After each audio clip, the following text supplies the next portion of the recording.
Gracias, Señor Jesús. Gloria a tu nombre, Señor. Amén. Tienes que dar la Biblia.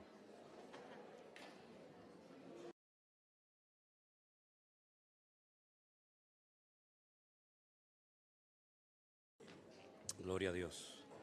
Pueden tomar asiento, mis hermanos queridos, por favor, en esta tarde. Nos alegra mucho ver a nuestro hermano Luis.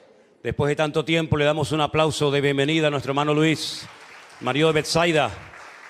Gloria a Dios. Bienvenido, mi hermano. Bendiciones. Bueno, gloria a Dios. Algunos me preguntan, ¿y cómo fue el viaje? Mira, si hubiera estado usted el jueves, se hubiera enterado. Porque yo la información del viaje la di el jueves. Así que si se la perdió, ponga el culto del jueves y no me haga repetir otra vez todo porque no es plan. El viaje fue bien, gracias al Señor, todo muy bien, todo bendecido, muchas puertas abiertas. Y vuelvo otra vez a reiterar lo que ya he dicho en varias ocasiones. La necesidad urgente que tenemos en este momento en nuestro ministerio es de obreros. Esa es la gran necesidad. Gente tenemos por todas partes, niños, jóvenes, familias, posibilidades de abrir obra en muchas partes del mundo, todas. Pero lamentablemente, de momento, necesitamos obreros, sobre todo parejas, parejas que quieran prepararse para servir al Señor en cualquier parte, sea de España o fuera de España. Hoy por hoy, gracias al Señor, no es como antaño que uno tenía que ir a un lugar y, como se decía, picar piedras, ¿no? Para ver si logramos alcanzar a un par de personas y después alquilar un local y luego movernos a otro.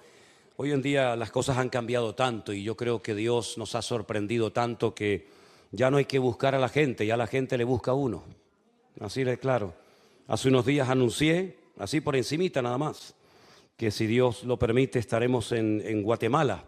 Es un país que yo nunca he estado. Yo he estado en Centroamérica, pero no he estado en Guatemala. Y anuncié así un poquito por encima que vamos a estar allí, creo que son 4 o 5 días, y empiezan a llover llamadas y correos y dónde van a estar y cuánto van a estar y queremos que abran una iglesia y aquí y allá. Es decir, la necesidad de obreros es tremenda, tremenda. Por todas partes hay una necesidad enorme.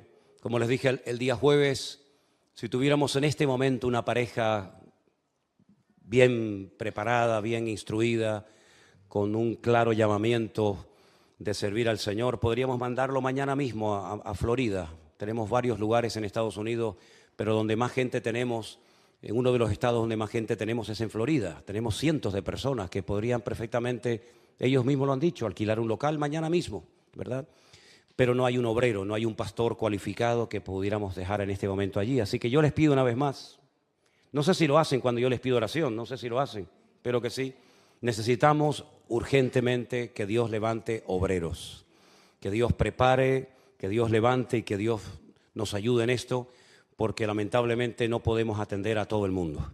Uno intenta ir para aquí, para allá, hablar con unos, hablar con otros. Otra vez hemos estado en reuniones donde hemos visto, yo sé que a lo mejor para algunos, sobre todo de aquí de Canarias, que no han visto esto en otras partes, es muy sorprendente cuando llegas a muchos lugares y ves colas enormes de gente que hacen horas colas para poder entrar a un culto, gente que viene en avión, gente que viene conduciendo días y días para entrar a una sola reunión, porque no hay capacidad para el culto del día siguiente. Gracias a Dios, la obra en Las Vegas va muy bien. La obra en San Francisco, gracias al Señor, también va muy bien. Ahora van a comenzar a extenderse a otros lugares. Pero si tuviéramos obreros, repito, podríamos tener un montón de iglesias. Y cuando digo, vamos a ir a Guatemala, ya enseguida empiezan los de Chile, los de México, aunque en México también tenemos iglesia, los de Argentina. ¿Y cuándo vienen para acá? ¿Y cuándo vamos a hacer? Hermanos, que uno no tiene el don de la omnipresencia. Menos mal que a través de las redes sociales uno puede predicar al mismo tiempo en muchas partes del mundo, pero la gente anhela, lógicamente, tener allí a un pastor. Ahora mismo, esta tarde, no está aquí con nosotros Anderson, porque lo hemos mandado a Bruselas. En Bruselas también tenemos una congregación muy linda. Si algún día van a Bélgica y quieren congregarse en una iglesia, pues nos dicen, nosotros le damos la dirección. Y como Anderson no se pudo llevar a Vanessa, pues claro, lo que pasa es que antes eran 2, ahora ya son ¿cuántos? 5, más el que viene. Entonces, claro, el tema es que como no lo queríamos mandar solo, pues se fue con Edison y en este momento están allí en en Bélgica, ellos dos. Vendrán mañana, ya nos dirán cómo les fue la cosa. Así que ore para que el Señor, si pone en su corazón el deseo de servir al Señor, que usted se prepare lo mejor posible para que pueda ser enviado a una de estas obras y pueda atenderla con la sabiduría que el Señor le va a dar, sin lugar a dudas. También quiero aprovechar para pedir oración por nuestro Congreso. Ya estamos prácticamente ahí a las vueltas. El día 6 de abril estamos en Toledo. Este es el último año que vamos a estar en ese lugar porque ya no hay más lugar. Se ha quedado muchísima gente fuera, muchísima gente fuera.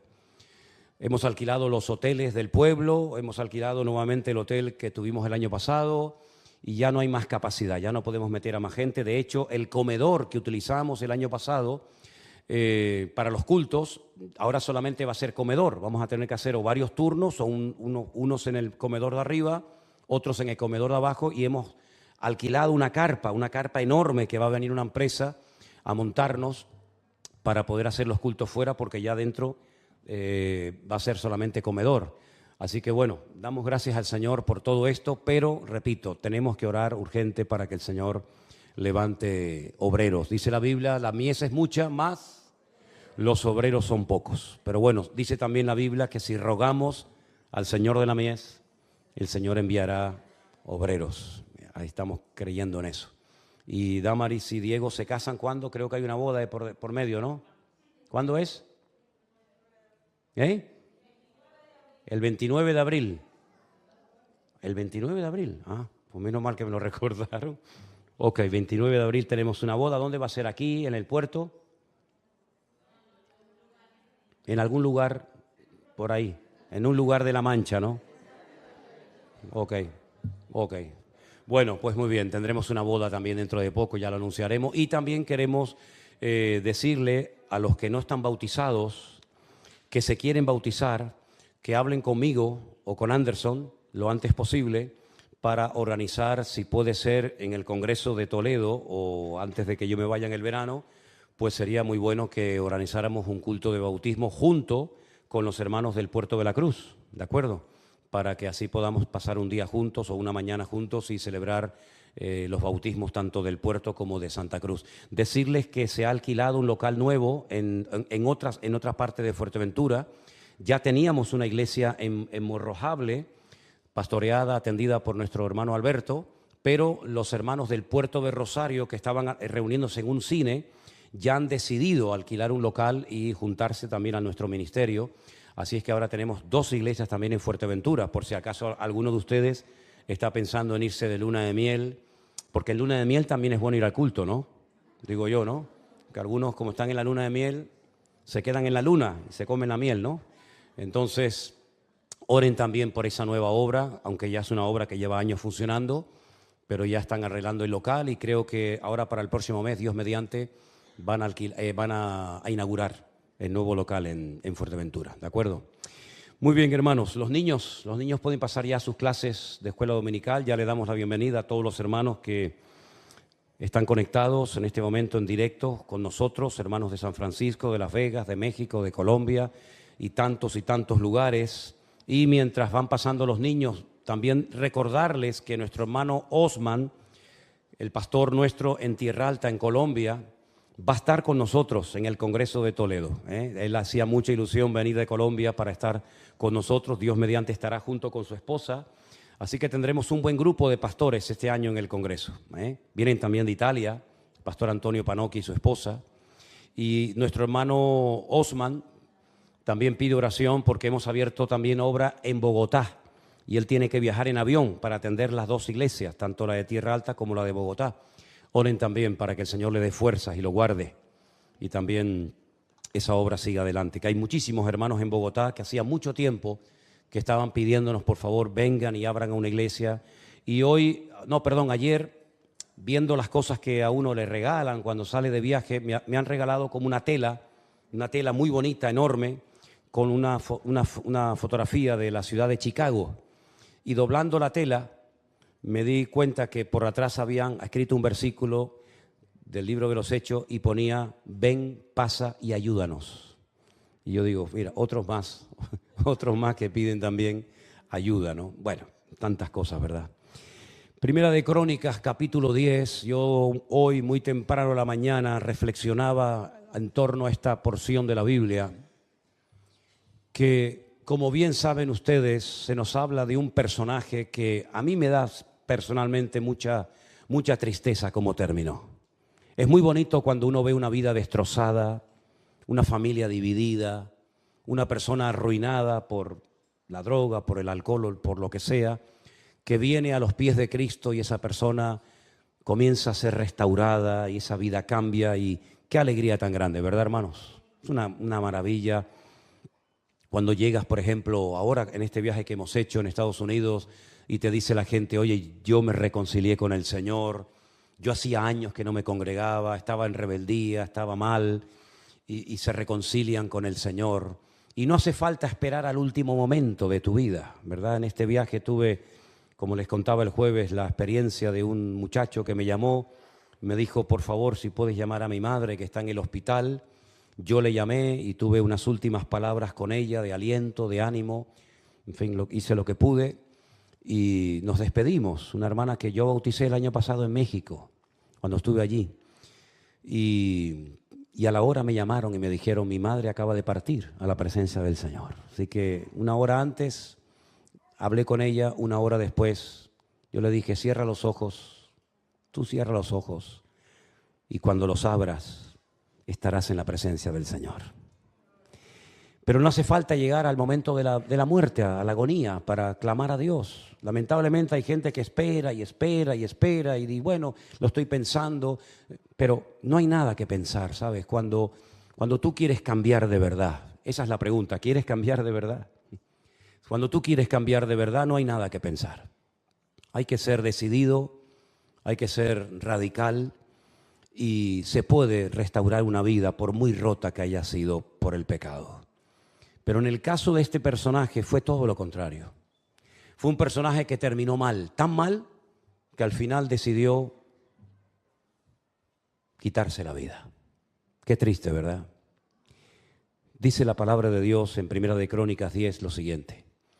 Los filisteos pelearon contra Israel y huyeron delante de ellos los israelitas y cayeron heridos en el monte Gilboa. Versículo 2. Los filisteos siguieron a Saúl y a sus hijos y mataron los filisteos a Jonatán, a Abinadab y a Malquisúa, hijos de Saúl. Y arreciando la batalla contra Saúl le alcanzaron los flecheros y fue herido por los flecheros. Entonces dijo Saúl a su escudero, saca tu espada y traspásame con ella, no sea que vengan estos incircuncisos y hagan escarnio de mí. Pero su escudero no quiso, porque tenía mucho miedo. Entonces Saúl tomó la espada y se echó sobre ella. Cuando su escudero vio a Saúl muerto, él también se echó sobre su espada y se mató. Así murieron Saúl y sus 3 hijos, y toda su casa murió juntamente con él. Verso 7. Y viendo todos los de Israel que habitaban en el valle, que habían huido, y que Saúl y sus hijos eran muertos, dejaron sus ciudades y huyeron, y vinieron los filisteos y habitaron en ellas. Sucedió al día siguiente que al venir los filisteos a despojar a los muertos, hallaron a Saúl y a sus hijos tendidos en el monte Gilboa. Y luego que le despojaron, tomaron su cabeza y sus armas y enviaron mensajeros por toda la tierra de los filisteos para dar las nuevas a sus ídolos y al pueblo. Y pusieron sus armas en el templo de sus dioses y colgaron la cabeza en el templo de Dagón. Y oyendo todos los de Jabes de Galaad lo que los filisteos habían hecho a Saúl, se levantaron todos los hombres valientes y tomaron el cuerpo de Saúl y los cuerpos de sus hijos y los trajeron a Jabes y enterraron sus huesos debajo de una encina en Jabes y ayunaron 7 días. Así murió Saúl por su rebelión con que prevaricó contra el Señor, contra la palabra de Jehová, la cual no guardó, y porque consultó a una adivina. y no consultó al Señor. Por esta causa lo mató y traspasó el reino a David, el hijo de Isaí. ¿Cuántos dicen amén? Qué historia, ¿no? ¿Verdad? Esto no tenía por qué haber terminado así. Es como cuando casas a una pareja o conoces de unos hermanos que te enteras, oye, que se han separado. ¿Cómo? Sí, que se han separado, se han divorciado, unos se han ido por un camino y otro se ha ido por otro camino. Aquello que empezó con aquel supuesto amor y con promesas y con cariño y todo, resulta que al final te enteras que otro matrimonio más roto, otra familia destrozada, los hijos en rebeldía, o preguntas a lo mejor por alguien y te dice, no, ya no está en los caminos del Señor. ¿Cómo que no? No, hace años que se dejó de congregar. En principio dice que iba a buscar otra congregación, que iba a buscar otra iglesia, pero finalmente se enfrió, se apartó y no quiere saber nada del Señor, ¿no?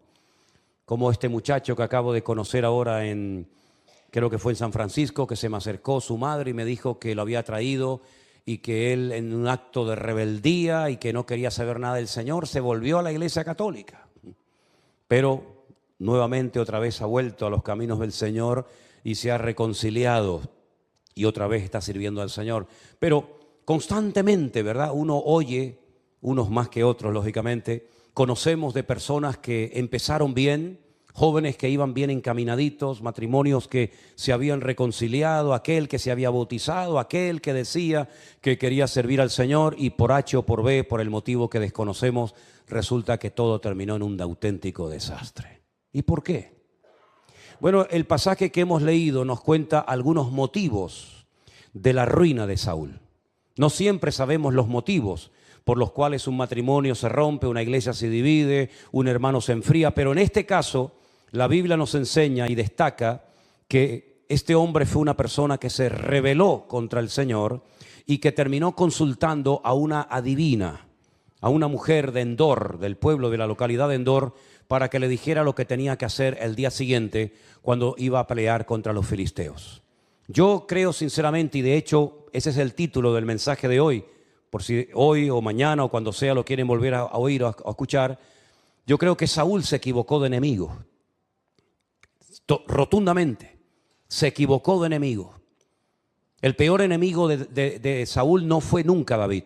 De hecho, David no fue un enemigo de Saúl. Él creía que lo era. El peor enemigo de Saúl era él mismo. Ese fue el peor enemigo de Saúl. Su carácter, su falta de madurez, su rebeldía, su desobediencia, su querer aparentar y fingir delante de los demás lo que no era. Ese era el verdadero enemigo que este hombre tenía. David no era enemigo para Saúl, ni mucho menos. David era una de las personas que más respetaba y amaba al rey Saúl, que dicho sea de paso, llegaron a ser pues también parientes, porque David se casó con una de las hijas del rey Saúl, aunque después se la quitó y se la dio a otro. Así que Saúl se equivocó rotundamente de enemigo y malgastó su vida, sus energías, su tiempo, sus recursos en perseguir a un enemigo que él se había inventado, pero que en el fondo no era realmente su enemigo. Y mi pregunta es, ¿contra quién estás peleando tú? ¿Quién consideras tú que es tu enemigo? ¿Quién consideras tú que te está amargando y complicando tu vida? ¿Ese novio que tuviste te abandonó y se fue con otra? ¿Ese marido que se fue con otra? ¿O ese hombre que se fue con otro? ¿O ese hijo? No, mira, vamos a ser honestos. Nuestro mayor enemigo, sinceramente, somos nosotros mismos. A veces tenemos la tendencia, incluso los cristianos, lógicamente, de buscar siempre una especie de chivo expiatorio. Espero que los hermanos de otros países entiendan esta expresión. De hecho, la tengo que explicar un poquito, ¿no? Siempre tratamos como de buscar una excusa para justificar nuestro error, nuestro pecado o nuestra postura equivocada frente a la vida, ¿no? Si no es el diablo, es Dios; si no es la iglesia, es el pastor; si no es el gobierno, pero siempre hay algo o alguien que impide que tú levantes cabeza. Y no nos damos cuenta, sinceramente, que nuestro mayor enemigo no es ni la iglesia, ni el pastor, ni siquiera el diablo, fíjate lo que te digo, sino que nuestro mayor enemigo somos nosotros mismos. Y por eso es muy importante, como dice la Biblia en el libro de Eclesiastés, acuérdate de tu Creador en los días de tu juventud, porque es en los días de la juventud cuando uno toma una serie de decisiones que van a marcar tu destino, para bien o para mal. Casarte con la persona equivocada es abrir tu fosa, es abrir tu tumba, es adelantar tu desgracias sin necesidad. Casarte con la persona correcta puede llegar a ser, sin lugar a dudas, una tremenda bendición. Las decisiones que tomemos en la juventud pueden marcarnos para el resto de nuestras vidas. De hecho, hay gente que tomó malas decisiones cuando eran mucho más jóvenes y esa mala decisión les siguió y les persiguió durante el resto de su vida. Por eso qué importante es tomar sabias decisiones, pedir consejo, no vivir aislado. Yo veo jóvenes que no consultan con nadie, que no preguntan nada, que ahora sí, ahora no. Son gente cerrada, gente hermética, gente misteriosa, que no sabes si van, si entran. Yo digo, bueno, algún día se darán cuenta de que si hubieran pedido consejo a alguien mayor que ellos, que ya transitó por el camino por el que ellos quieren transitar, pues a lo mejor se hubieran podido evitar muchos quebraderos de cabeza y muchos problemas, ¿verdad? Uno de los grandes problemas y carencias de la vida de Saúl fue su constante rebeldía. Era un rebelde, claro, era el rey. Y no hay nada peor que una persona rebelde con poder o con autoridad. Porque ¿quién se iba a atrever a llamarle la atención? Solamente uno, el profeta Samuel, que por cierto tampoco le hizo mucho caso que digamos. Al final, ¿cómo terminó Saúl? Suicidándose, quitándose la vida. Pero lo triste de todo esto es que no solamente terminó él con su vida, lo cual ya es realmente una tragedia, sino que dice que el día que él murió, también murió Jonatán, también murió Abinadab y también murió Malquisúa, es decir, sus propios hijos. Es decir, que en su mala decisión arrastró a su familia. Fíjate qué curioso, yo pensaba hoy en esto, se mencionan aquí los tres hijos de Saúl. Repito, Jonatán, Abinadab y Malquisúa, que el padre los llevó a una guerra a la cual nunca tenían que haber ido y terminaron muriendo juntamente con su padre. Fíjate qué diferencia aquel padre que también tenía tres hijos, se llamaban Sem, Can y Jafet. Y estoy hablando de Noé. La Biblia dice que el arca, aquel enorme barco que Noé construyó, no lo construyó solo, sino que él lo construyó con la ayuda, con la participación de sus tres hijos. Sem, Can y Jafet. Es decir, por una parte ves a un padre que involucra a sus hijos en las cosas del Señor, trabajan juntos como familia y gracias a esa unidad familiar y gracias a esa armonía se pudo construir aquel enorme barco que sirvió por lo menos en aquella época para salvarles la vida. Y ahora te encuentras con otro padre con el mismo número de hijos, en este caso el rey Saúl, que en vez de involucrarlos en la obra del Señor o en algo bueno, los involucra en una mala batalla y al final terminan también ellos, juntamente con él, muriendo. Pero no solamente murieron sus tres hijos, Jonatán, Abinadab y Malquisúa, sino que dice también que su escudero, el que le afilaba las espadas, el que le daba la lanza, el escudo, etcétera, también murió. Y no solamente eso, sino que en el verso 6 dice, así murieron Saúl, sus tres hijos y toda su casa juntamente murieron en aquel monte Gilboa. Así fue un desastre. No solamente se perdió un rey, se perdieron hijos, se perdió una familia entera, toda una dinastía. Y probablemente estos chicos también estaban casados y puede ser que a sus mujeres también las mataran o a sus nietos o a sus bisnietos, vete tú a saber. Es decir, las decisiones que tomamos en la vida pueden llevar a bendición a mucha gente o pueden llevarlas a la ruina completamente. Por eso no te tomes a la ligera las decisiones que estás tomando hoy por hoy, porque aunque para ti no tengan importancia, cuidado, porque puedes estar poniendo una base mala de arena sobre la cual quieres edificar no sé qué, pero al final cuando vengan los auténticos problemas de la vida, se te puede desmoronar la casa abajo. La palabra de Dios nos enseña que tarde o temprano contra las familias, porque esa es una parábola que se da para la persona que quiere edificar, y quién no quiere edificar más que una persona que quiere casarse o compartir su vida con alguna persona, tiene que tener sumo cuidado qué fundamento va a poner. Un fundamento arenoso para construir rápido y no gastar mucho tiempo ni dinero, o un fundamento que lleva tiempo y a invertir, porque cavar hasta llegar a la roca sólida, hasta la piedra viva, lleva un tiempo, pero salvó de la ruina, salvó del desastre aquel hombre que edificó su casa, y dice la Biblia que los vientos no la pudieron destruir. Perdió el tiempo Saúl de una forma terrible, sinceramente. Perdió el tiempo en batallas a las cuales nunca tenía que haber ido. Y por eso yo quiero volver a insistir en aquella línea de mensajes que estuve dando no hace mucho tiempo diciendo, ¿en qué batalla estás metido, querido? ¿En qué lío te has metido? Porque Pablo hablaba, cuando yo les hablaba de este tema, de la buena batalla. Dice, he peleado la buena. Y yo me preguntaba cuando leía aquel texto, ¿quiere decir que hay malas? ¿Hay malas batallas y buenas batallas? Por supuesto que sí. Hay batallas que son malísimas, como por ejemplo esta, en la que Saúl se fue a pelear sin el favor de Dios, sin el respaldo de Dios. Sabiendo que Dios no estaba con él, él se mete en camisas de 11 varas, se mete a pelear una batalla contra unos enemigos terribles como eran los filisteos, y en esa batalla no solamente él cae, sino que además cayeron sus hijos y toda su familia y toda su casa.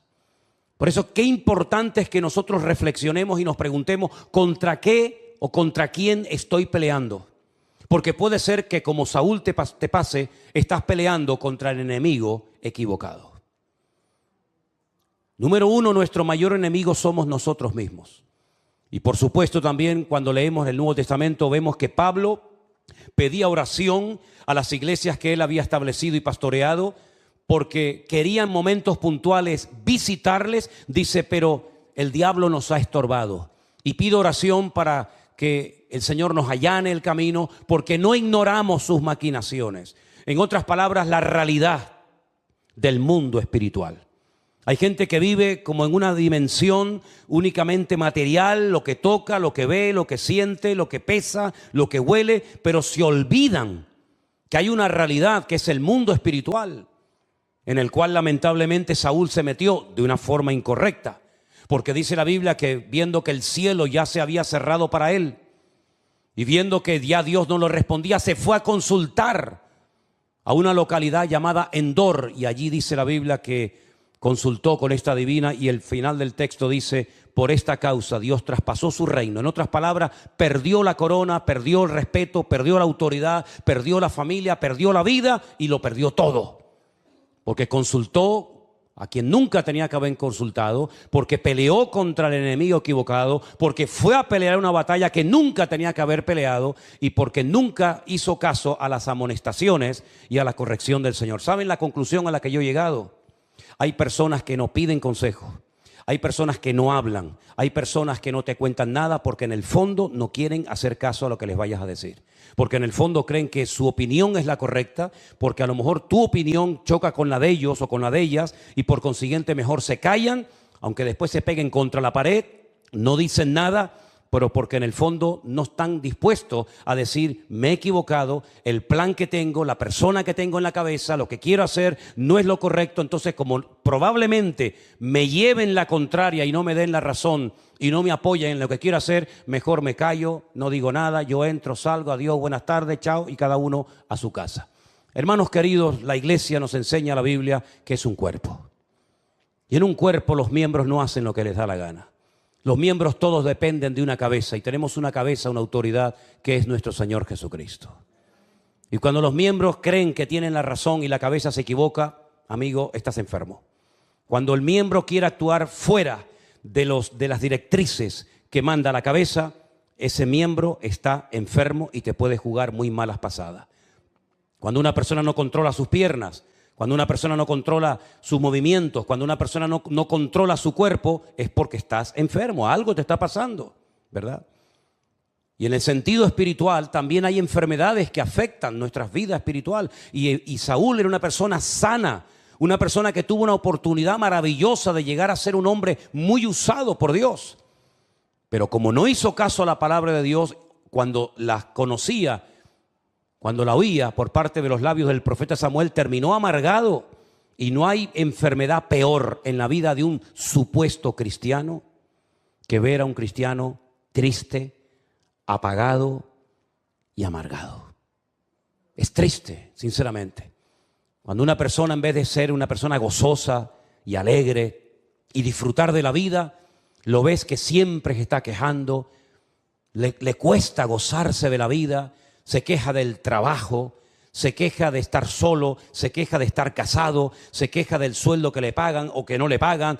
Cuando tú ves a una persona llamada cristiana, nacida de nuevo, que supuestamente ha entendido el evangelio, y tú lo ves amargado, lo ves triste, lo ves apagado, lo ves que está siempre quejándose o lamentándose o creyendo que le falta algo, yo te voy a decir lo que te falta, y es más comunión y más relación con el Señor. Porque cuando tú tienes una buena relación con el Señor, aunque te paguen poco, tú ves que ese poquito el Señor lo bendice y el Señor te ayuda. Cuando tú estás bien con el Señor, no dependes tanto de las circunstancias, no dependes del apoyo, del saludo, de la llamada, ya no dependes de nada. Por eso uno de los grandes éxitos, si me permiten utilizar ese término, que ha tenido y tiene la iglesia virtual, es que los hermanos en sus hogares no dependen de un pastor, dependen única y exclusivamente de su comunión y de su relación con el Señor. No hay ningún hermano que le salude antes del culto o después del culto. No hay un pastor que venga y le dé una palmadita a la espalda o le toque a la puerta para mañana ir a visitarlo, sino son personas que se han acostumbrado desde el primer momento a poner su pantalla de televisión, su ordenador o como se llame, y depender única y exclusivamente de la palabra que es transmitida por estos medios. Y esas personas han crecido porque no están oyendo comentarios negativos, porque no dependen de los hombres, sino que dependen única y exclusivamente del Señor. Y eso es algo que lamentablemente algunos creyentes no han terminado de aprender. Saúl, si hubiera sido una persona espiritual, que lo podía haber sido, Saúl, si hubiera sido una persona realmente obediente, nunca hubiera tenido necesidad de ir a consultar a ninguna adivina, porque él sabría perfectamente cuál era la voluntad de Dios para su vida. Porque dicho sea de paso, cuando una persona tiene una buena comunión con el Señor, sabe lo que tiene que hacer y lo que no tiene que hacer. Sabe dónde tiene que estar y dónde no tiene que estar. No tienes que estar todo el día y sí, no, esa incertidumbre, esa insatisfacción desaparece, porque hay estabilidad, hay un equilibrio. Tú tienes comunión con el Señor, hay una relación directa con tu Padre. Y el Espíritu que mora en ti te guía. Dice, Él tomará de lo mío y os lo hará saber. Él os guiará a la verdad. Él me glorificará a mí. Él os recordará lo que yo os he enseñado. Y todo eso fluye de una transparente y diaria y constante comunión con el Señor. Por eso es lo que yo les animo a que todos ustedes desarrollen cada día. Levántense por la mañana, tengan su devocional privado con el Señor. Oren al Señor, busquen a Dios, busquen de su palabra, lean la palabra del Señor y se van a dar cuenta de que ese vacío, esa insatisfacción desaparece de tu vida porque tu alma está llena de la presencia y de la comunión del Señor. Y eso lo vemos, o mejor dicho, eso no lo vimos nunca en la vida de Saúl.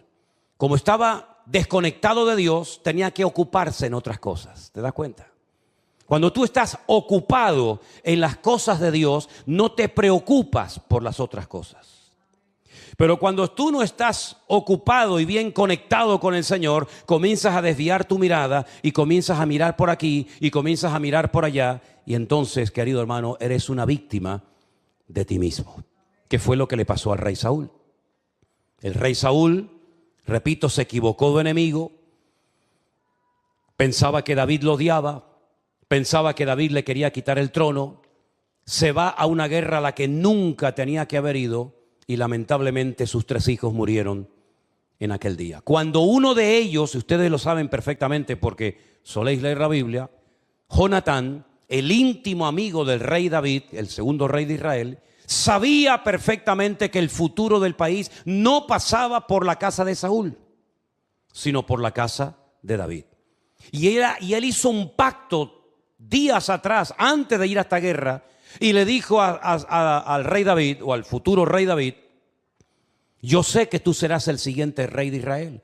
Yo sé positivamente que mi padre ha sido desechado por el Señor. Por lo tanto, ahí hicieron un pacto entre ellos.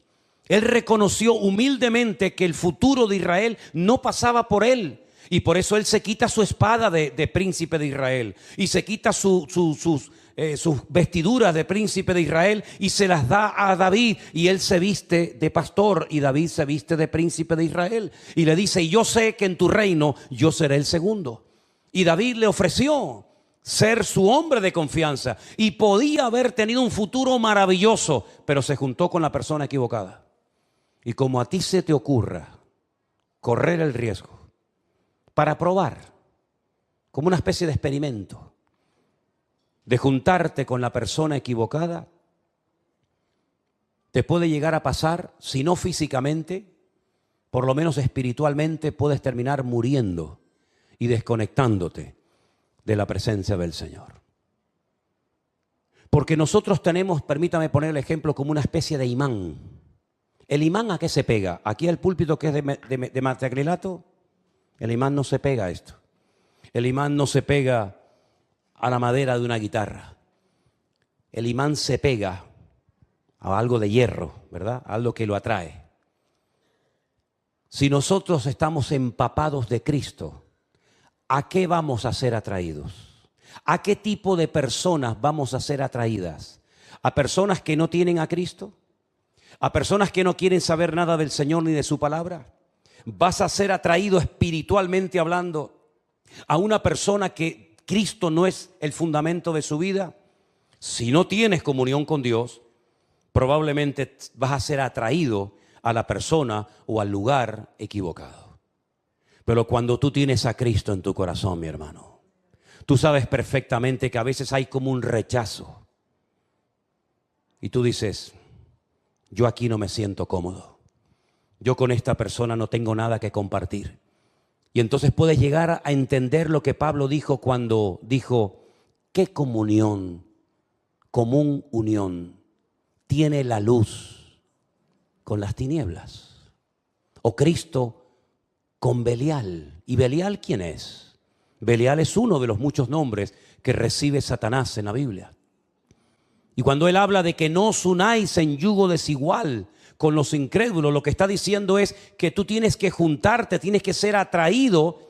Si tienes ese imán de Cristo bien imantado por su presencia y por su gloria, tú eres automáticamente atraído al lugar, a la persona correcta, pero automáticamente te repele todo lugar o todo ambiente o toda persona que no comparte tu fe y que no tiene a Cristo en tu corazón. ¿Cuántos dicen amén?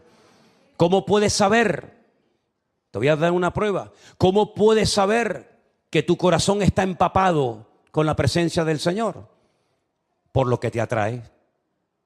Porque dice la Biblia que el que ama a Dios, y fue uno de los versículos que leí en uno de estos días de devocional, el que ama a Dios aborrece el pecado.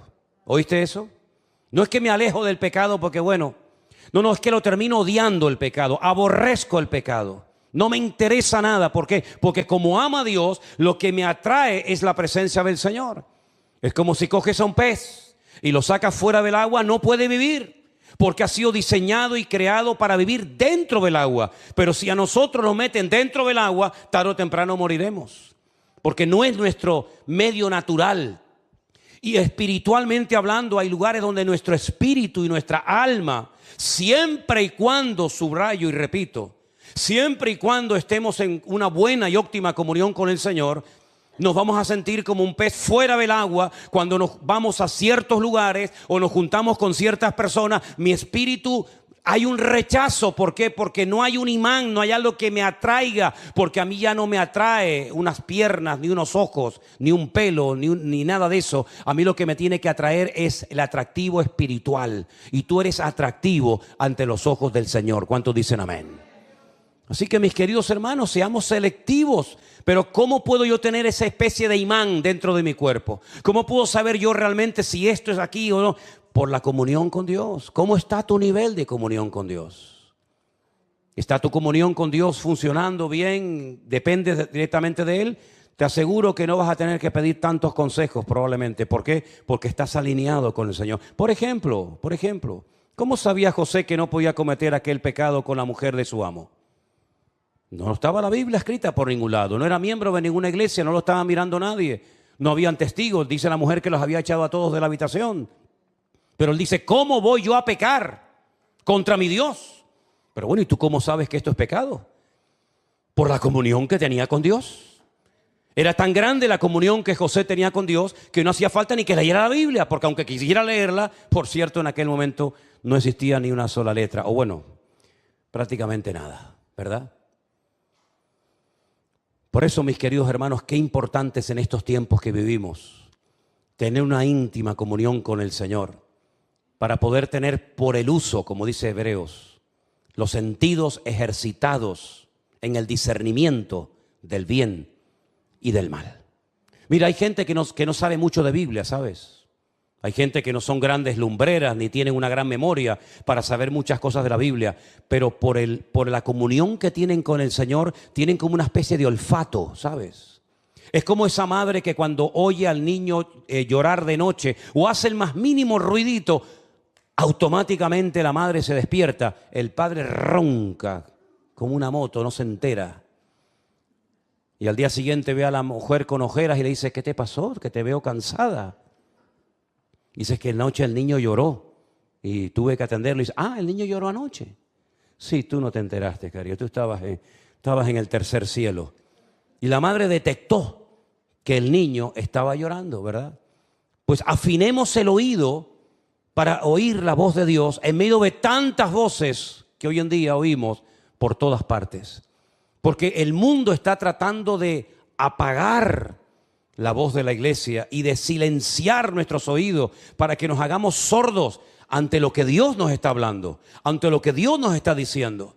Y ese fue el gran problema de Saúl, que se tapó los oídos, se puso tapones espiritualmente hablando en sus oídos y sobre todo en su alma. Y el Señor le decía a través del profeta de Samuel, no hagas esto o haz esto, y él no lo hacía. Y entonces dice la Biblia, y ahora lo podemos entender, si oyereis hoy su voz.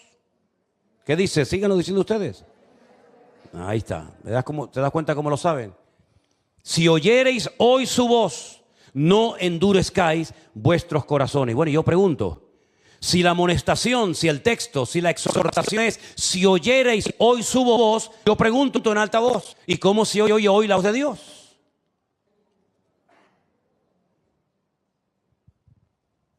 Yo tengo todo el tiempo del mundo, ¿eh? Ahí está, pues díganlo. Por la palabra de Dios. Así que cuando se predica la palabra de Dios, es Dios el que está hablando a la iglesia, ¿sí o no? Pues si yo te digo en el nombre del Señor, no te comportes como Saúl y tú te comportas como Saúl, no me extraña que mañana estés más endurecido que hoy. ¿Por qué? Porque cuando oímos la voz de Dios es para ablandarnos, es para decir, Señor, tienes razón. Estoy equivocado, perdóname, enséñame, corrígeme. Pero cuando oímos la voz de Dios y no hacemos caso, nos va pasando progresivamente. Esto no es una cosa que pasa de la noche a la mañana. Progresivamente vamos endureciendo y endureciendo y endureciendo el corazón hasta que al final la vida se nos hace imposible. Y yo pregunto, un hombre rico, un hombre que era un rey, un hombre que lo tenía todo en la vida, ¿por qué terminó tan mal y amargado y quitándose la vida? Porque no es lo que uno tiene lo que te va a dar satisfacción y alegría a tu alma, sino es tu comunión con el Señor lo que te va a dar el gozo de la salvación. Porque había un hombre que los perros tenían que lamerle las heridas porque no tenía ni dinero para ir a los médicos. Pero cuando murió, fue a la presencia de Dios. Y había un hombre rico que hacía banquetes cada día, que cuando murió, no fue a la presencia del Señor, sino a un lugar de tormento eterno. Entonces tú dices, no es lo que tengo, porque Saúl lo tuvo todo. Saúl tuvo el mundo en la mano, ser el rey del pueblo de Dios, ser el rey de Israel, con esclavos, con todo lo que una persona puede desear en esta vida. Y cuando pasas por las carreteras, llegando ya un poquito al norte de Israel, y vas y tienes que hacer un giro en la carretera y ves aquí a mano izquierda la ciudad de Bet-Shean, una ciudad con unas ruinas romanas espectaculares, y dentro de esa ciudad ves allí en el horizonte el monte Gilboa, donde dice la Biblia que murió y cayó Saúl. Te das cuenta que al otro lado del monte Gilboa es todo verde, es un valle precioso, el famoso valle de Josafat o el valle de Meguido, donde se va a llevar a cabo la gran batalla de Armagedón. Pero a este lado del monte Gilboa, donde murió Saúl, no crece ni la hierba. ¿Qué te parece? Porque allí cayeron los valientes de Israel, Y allí murió gente que nunca tenía que haber muerto. Así que en tus decisiones no arrastres a gente que no es culpable de tu mala cabeza. No arrastres a tus hijos, a tus nietos, a tu marido, a tu esposa, a tu sobrino. No arrastres en tu cabezonería a tu familia, porque eso fue lo que le pasó a este hombre. Murió Jonatán, murió Abinadab, murió Malquesúa, murió la familia, murió todo el mundo, porque él, eso es lo que transmitía, muerte. Y el que vive en muerte y desconectado de Dios, eso es lo único que puede transmitir. No puede transmitir vida, no transmite paz uno que no la tiene, no transmite presencia del Señor una persona que no tiene comunión con el Señor. Por eso reflexionemos, hermanos. Este mensaje es para reflexionar y meditar todo en nuestros corazones y decir, ¿contra qué enemigo me estoy enfrentando? Quiero verdaderamente cambiar, quiero verdaderamente ir en serio. Que cada uno de nosotros se mire a sí mismo y que tome sus propias decisiones en esta tarde. Amén, hermanos. Cierre sus ojos, por favor, donde está. Manténgase ahí sentado y hágase esta pregunta sinceramente delante del Señor. ¿Cómo está en el día de hoy mi comunión con Dios?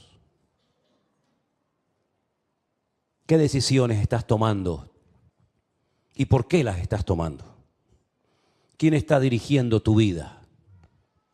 ¿Tú o la mano del Señor? Como yo le dije hace poco a una persona, es mejor llorar una semana o 15 días que llorar toda una vida. Es mejor que nuestra carne sufra y no que nuestra alma y nuestro espíritu pierda la comunión y la bendición de Dios. Es mejor que nuestros sentimientos tal vez sean rotos a que nuestra alma se desconecte del Señor. Como dijo el Señor, si tu ojo te es ocasión de caer, arráncalo. Mejor es entrar con uno al reino de los cielos que con ninguno. Si tu mano te es ocasión de caer, mejor córtatela, porque mejor es entrar con una sola que perder la eternidad por haber conservado tus dos manos. Pídele al Señor que arranque de tu alma y que arranque de tu corazón definitivamente todo aquello que no viene del corazón de nuestro Dios. Que Él guarde tu salida y tu entrada. Llámame a Saray. Voy a pedir a Saray, por favor, si puede pasar para aquí para que nos ayude con el teclado. Llámela. Hermanos queridos, hoy es una noche en la que tenemos que tomar una decisión. Hoy es una oportunidad que Dios nos está dando a todos y a cada uno de nosotros para que no hagamos de nuestra vida lo mismo que le pasó a Saúl, que teniéndolo todo, al final lo terminó perdiendo todo.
Thank you.